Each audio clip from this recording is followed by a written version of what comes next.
नमस्कार, मैं हूं तुम खान। दिन भर की खबरों में सबसे पहले डालते नजर आज के मुख्य समाचारों पर। जिला पुलिस अधीक्षक ने नौहर में की सीएलजी बैठक, यूथ जन जागरूकता कार्यक्रम चलाने पर हुई चर्चा। मानसून से पूर्व ही सड़कों पर फैला गंदा पानी, सफाई व्यवस्था की खुली पोल। नगर परिषद से 2 साल में नहीं मिली निर्माण स्वीकृति। भाजपा के संस्थापक सदस्य सुंदर सिंह भंडारी की पुण्यतिथि। वन विभाग की कार्रवाई, लकड़ी से भरी 7 पिकअप जब्त। अब खबरें विस्तार से। जिला पुलिस अधीक्षक विकास सांगवान ने शनिवार को नौहर पुलिस थाना का अवलोकन कर सीएलजी सदस्यों की बैठक ली। इस दौरान सदस्यों ने कानून व्यवस्था संबंधी कई सुझाव एसपी के समक्ष रखे। बैठक में अवैध रूप से संचालित होटल, कैफे, ओवरलोडेड परिवहन, पुलिस की नफरी बढ़ाने तथा संसाधन उपलब्ध करवाने सहित अनेकों मुद्दे हावी रहे। एसपी ने जल्द इन समस्याओं के निराकरण का भरोसा भी दिलाया। मीडिया से रूबरू होते हुए एसपी विकास सांगवान ने कहा कि बैठक में आई समस्याओं के निस्तारण के लिए पुलिस जल्द ही कदम उठाएगी।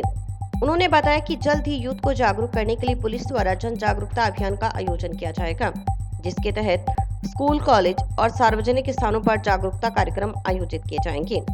इस दौरान अतिरिक्त पुलिस अधीक्षक सुभाष चंद्र शर्मा, पुलिस उप अधीक्षक ईश्वर सिंह, कार्यवाहक थाना अधिकारी सब इंस्पेक्टर सुशील कुमार आदि उपस्थित रहे। आपने जो पॉइंट्स रेज करे, आवाज आज तक आ रही है। मेन उद्देश्य वही था। देखो, ये जो आपने पॉइंट्स रेज करे, ऐसा नहीं है कि हमें पता नहीं है कि ये सब समस्याएं हैं, हमें पहले भी पता है ये समस्याएं हैं, पर दोबारा एक बार जब आप लोगों से सुन लेते हैं तो वो है ना कि जैसे मान लो हमारे पास 10 काम है, 20 काम है, किसी के पास भी घर में भी काम होते हैं, बार बार कोई अगर आपको याद दिलाते रहे कि नहीं आपका ये काम है, इसमें ज़्यादा हमें समस्या अभी आ रही है, तो वो अपना प्रायोरिटी बन जाती है, पहले ना प्राथमिकता बन जाती है। मानसून की बारिश आने में अब काफी समय बचा है, लेकिन शहर में जल भराव की स्थिति को रोकने के पुख्ता इंतजाम अभी तक नहीं हुए हैं। नगर परिषद द्वारा भले ही वार्ड घूमकर सफाई व्यवस्था का जायजा लिया जा रहा हो, लेकिन धरातल पर ऐसा कुछ नजर नहीं आता। स्क्रीन पर दिख रहा काला और बदबूदार पानी जंक्शन स्थित परशुराम चौक के आसपास फैला है। पीआरओ कार्यालय सहित महिला थाने तक फैले इस पानी ने सड़क को अपनी जद में ले लिया है। दरअसल परशुराम चौक से लेकर शिव मंदिर सड़क स्थित नाले की सफाई नहीं हुई है। इस नाले में गंदगी भरी हुई है। इसी वजह से इसके पास से गुजर रहा सीवरेज भी ओवरफ्लो हो गया और पानी निकलकर सड़कों पर बहने लगा। आसपास के नागरिकों ने बताया कि यह पानी इतना बदबूदार है कि सड़क पर खड़ा होना तक मुश्किल हो गया है। जिला कलेक्ट्रेट जाने वाली इस सड़क से जनप्रतिनिधियों सहित अधिकारी भी गुजरते हैं, लेकिन इस पानी की तरफ किसी का ध्यान नहीं गया। नगर परिषद की ओर से नालों की साफ सफाई आदि के लिए हर साल लाखों रुपए का बजट पास किया जाता है, लेकिन साफ सफाई के नाम पर महज खानापूर्ति होती है। इस साल भी ये काम चल रहा है, लेकिन कई जगह यह कार्य खानापूर्ति ही चल रहा है। कई जगह तो बिल्कुल भी सफाई नहीं हो रही, तो कहीं पर नालों से निकला कचरा खुले में पड़ा है। नगर परिषद निर्माण स्वीकृति न दे तो व्यक्ति अपना मकान नहीं बना सकता, परंतु अगर नगर परिषद ही निर्माण स्वीकृति के आवेदन करने के 2 साल बाद भी स्वीकृति न दे तो आम व्यक्ति क्या करे। ऐसी ही एक गुहार पारिक कॉलोनी के निवासी दीपक धुड़िया ने बताई। मामले के अनुसार दीपक धुड़िया पिछले लंबे समय से पारिक कॉलोनी में निवास कर रहे हैं और उनके द्वारा 2 वर्ष पूर्व नगर परिषद में मकान के निर्माण के लिए निर्माण स्वीकृति का आवेदन किया गया था। दीपक धुड़िया ने पार्षद पर आरोप लगाते हुए कहा कि पार्षद अपनी रंजिश के कारण नगर परिषद से निर्माण स्वीकृति स्वीकृत नहीं होने दे रहे। उन्होंने आरोप लगाया कि वार्ड में सैकड़ों मकान बन रहे हैं और जिनमें अधिकतर मकान बिना स्वीकृति के बने हुए हैं और अधिकतर की निर्माण स्वीकृति 1 सप्ताह के भीतर ही मिल गई। उन्होंने बताया कि इस संबंध में अनेकों बार प्रशासनिक अधिकारियों से भी मुलाकात की गई, परंतु पार्षद प्रमोद सोनी का राजनीतिक दबाव होने के कारण निर्माण स्वीकृति नहीं मिल रही है। उन्होंने कहा कि नियमों के अनुसार अगर 6 माह में नगर परिषद निर्माण स्वीकृति नहीं देती है तो व्यक्ति निर्माण करवाने के लिए स्वतंत्र होता है। उन्होंने आरोप लगाया कि 2 साल बीतने के बाद निर्माण स्वीकृति नहीं मिली तो मकान का निर्माण आरंभ किया गया, तो पार्षद ने अपना राजनीतिक दबाव दिखाते हुए नगर परिषद के अधिकारियों को निर्माण कार्य रुकवाने के लिए भेज दिया। उन्होंने प्रशासन के समक्ष गुहार लगाते हुए मकान निर्माण करवाने की मांग की। धुड़िया का कहना है कि समस्त कागज पूरे होने के बाद भी निर्माण स्वीकृति नहीं दी जा रही। लेबर सेस सहित समस्त कागज पूर्ण हैं।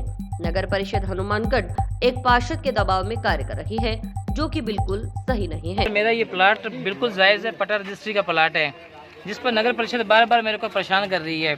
ना ही मेरे को इसके लिए परमिशन दी जा रही है, जबकि मैंने 1 साल पहले अपने इस निर्माण के लिए एप्लीकेशन लगाई थी।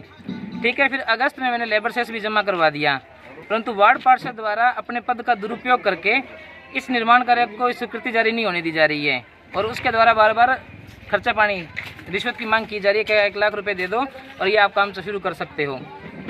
परंतु मैंने इससे मना कर दिया, मैंने कोई पैसा नहीं दिया और मैंने काम बंद कर दिया। पिछले 2 साल से काम बंद था, पर अब फिर दोबारा चालू किया है। तो चालू करने पर क्या हुआ कि फिर ये नगर परिषद के कार्मिक आके मेरे को बार बार परेशान कर रहे हैं। कभी नोटिस जारी करते हैं, कभी सामान उठाने आ जाते हैं, या फिर कहते हैं खर्चा पानी दो, हमें कम से कम कोई चाय पानी का मिलना चाहिए। भाजपा के संस्थापक सदस्य सुंदर सिंह भंडारी की पुण्यतिथि पर भाजपा जिला कार्यालय में व्याख्यान माला और श्रद्धांजलि कार्यक्रम का आयोजन किया गया। कार्यक्रम में सबसे पहले सुंदर सिंह भंडारी के चित्र पर पुष्पांजलि अर्पित की गई। उसके बाद भाजपा जिलाध्यक्ष देवेंद्र पारिक ने उनके जीवन के बारे में प्रकाश डाला। भाजपा के संस्थापक सदस्य सुंदर सिंह भंडारी की पुण्यतिथि पर भाजपा जिला कार्यालय में कार्यक्रम का आयोजन हुआ। भाजपा जिलाध्यक्ष देवेंद्र पारिक ने बताया कि सुंदर सिंह संघ के प्रचारक रहने के बाद जनसंघ से भाजपा के संस्थापक सदस्य रहे, 2 बार राज्यसभा सदस्य और 1 बार राज्यपाल भी रहे। उन्हें भाजपा का शिल्पकार भी कहा जाता है। 2 बार राज्यसभा में जाने के बाद जब तीसरी बार उनका नाम चर्चा में आया तो उन्होंने कहा कि अब नए कार्यकर्ताओं को मौका देना चाहिए। जिला महामंत्री विकास गुप्ता ने कहा कि सुंदर सिंह भंडारी एक भारतीय राजनीतिज्ञ थे। वो भारतीय जनता पार्टी के वरिष्ठ नेता रहे और जनसंघ के संस्थापक सदस्यों में से एक थे। आपातकाल के दौरान वे मीसाबंदी के रूप में जेल में भी रहे। आपातकाल के विरुद्ध हुए संघर्ष में वे भूमिगत रहकर काम करते रहे और कुछ समय बाद वे पकड़े गए। जेल में उन्होंने अपनी सादगी और वैचारिक स्पष्टता से विरोधियों का मन भी जीत लिया। जेल से ही वे राज्यसभा के लिए निर्वाचित हुए।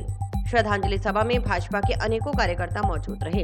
आज हमारे भारतीय जनसंघ से लेकर भारतीय जनता पार्टी तक जो संस्थापक रहे, ऐसे हमारे श्रद्धेय सुंदर सिंह जी भंडारी की आज पुण्यतिथि के अवसर पर हम सब कार्यकर्ताओं ने मिलकर आज उनको श्रद्धांजलि दी है। जिस प्रकार का उनका सादा जीवन, उच्च विचार का जीवन था, उस जीवन को हम सब कार्यकर्ता हमारे जीवन शैली में, हमारे कार्य पद्धति में अपनाने का प्रयास करेंगे।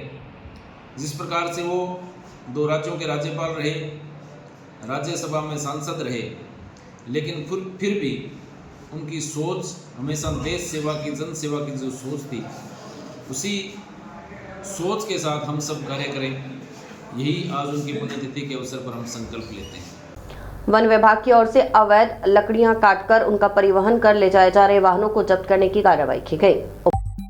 उप वन संरक्षक सुरेश कुमार के निर्देशन में रावतसर रेंज में वन विभाग की टीम ने 7 पिकअप को जब्त किया है, जिसमें खेजड़ी की हरी लकड़ियों सहित अन्य पेड़ों की लकड़ियां थी, जिन्हें हरियाणा ले जाया जा रहा था। बताया गया कि खेजड़ी की लकड़ी अगर आरे पर भी मिलती है तो संबंधित के खिलाफ कार्रवाई की जाएगी। आज दिनांक को उप वन संरक्षक हनुमानगढ़ श्रीमान सुरेश कुमार जी आलू सरिया के नेतृत्व में उनके आदेशों की पालना में मेरे द्वारा 7 पिकअप वाहनों को सीज किया गया है। ये पिकअप सारी हरी लकड़ियों से भरी हुई थी। इन लकड़ियों में खेजड़ी और विभिन्न प्रजाति के अन्य प्रजाति के कई प्रकार की लकड़ी थी। ये सारी हरियाणा जा रही थी। उक्त प्रजाति की लकड़ियों को जब्त कर सीज किया गया है। पिकअप वाहनों को सीज किया गया है।